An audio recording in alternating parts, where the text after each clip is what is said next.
ভাইয়া আমাদের এই যে নওগাঁ জেলাতে অতিরিক্ত পানি চাপ, আজকে দিনের মধ্যে যে পরিমাণ পানি চাপ বাড়ছে, আজকে রাতে রোড ভাঙার সম্ভাবনা বেশি। আশঙ্কা করতেছি গতবারের তুলনায় অনেক বেশি পরিমাণে বন্যা হবে। দর্শক শ্রোতা, দেখছেন আত্রাই নদীর বর্তমান পানির অবস্থা। আর বর্তমানে আমি অবস্থান করছি নওগাঁ জেলার আত্রাই উপজেলার পাচুপুর ইউনিয়নের জগদাস নামক গ্রামে। এখান থেকে দেখা যাচ্ছে যে আমি বেশ কিছুদিন আগে এখানে এসেছিলাম, 2-3 দিন আগে এসেছিলাম, তখন পানি অনেক নিচে ছিল।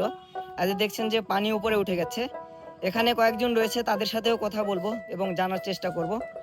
তো ভাইয়া, কি দেখছেন, যে পানির অবস্থা কেমন দেখছেন? ভাইয়া আমাদের এই যে নওগাঁ জেলাতে অতিরিক্ত পানি চাপ, আজকে দিনের মধ্যে যে পরিমাণ পানি চাপ বাড়ছে, আজকে রাতে রোড ভাঙার সম্ভাবনা বেশি। জি।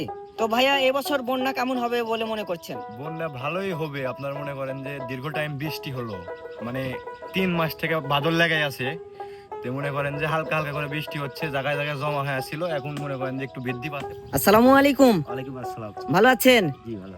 জি, আত্রাই নদীর বর্তমান অবস্থা কেমন দেখছেন? আপনার নদীর বর্তমান অবস্থা 2 দিন থেকে খুব ভয়াবহ দেখতেছি। জি, গত 2 দিনে অনেক প্রচুর পরিমাণে পানি বেড়েছে। জি জি। জি, কি মনে করছেন যে এভাবে পানি বাড়তে থাকলে কেমন বন্যা হওয়ার সম্ভাবনা রয়েছে? আশঙ্কা করতেছি গতবারের তুলনায় অনেক বেশি পরিমাণে বন্যা হবে এবং ফসলাদি যা ছিল সেগুলো সব তো মাঠে তলায় গেছে। এখন পুকুরের ঘের টের এসব নেই টেনশনে। জি, যে বর্ষার সময় যারা ধান বুনেছিল সেগুলো সব কিছু তলিয়ে গেছে। হ্যাঁ হ্যাঁ, মাঠের ধান সব শেষ। জি।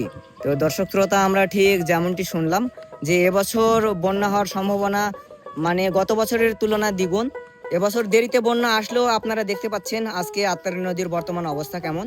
আমাদের আজকের এই ভিডিওটি আপনাদের কাছে কেমন লাগলো তা আপনাদের কমেন্টের মাধ্যমে আমাদেরকে জানান। পাশাপাশি আমাদের ফেসবুক পেজ আত্রাই উপজেলা ফলো করুন।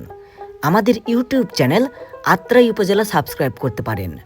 পরবর্তীতে কোন এলাকা অথবা কোন অঞ্চলের ভিডিও দেখতে চান সেটিও আপনাদের কমেন্টের মাধ্যমে আমাদেরকে জানান। সকলেই ভালো থাকবেন, এই প্রত্যাশায় বিদায় নিচ্ছি। মোহাম্মদ নওয়াজ শরীফ, ফেসবুক পেজ আত্রাই উপজেলা।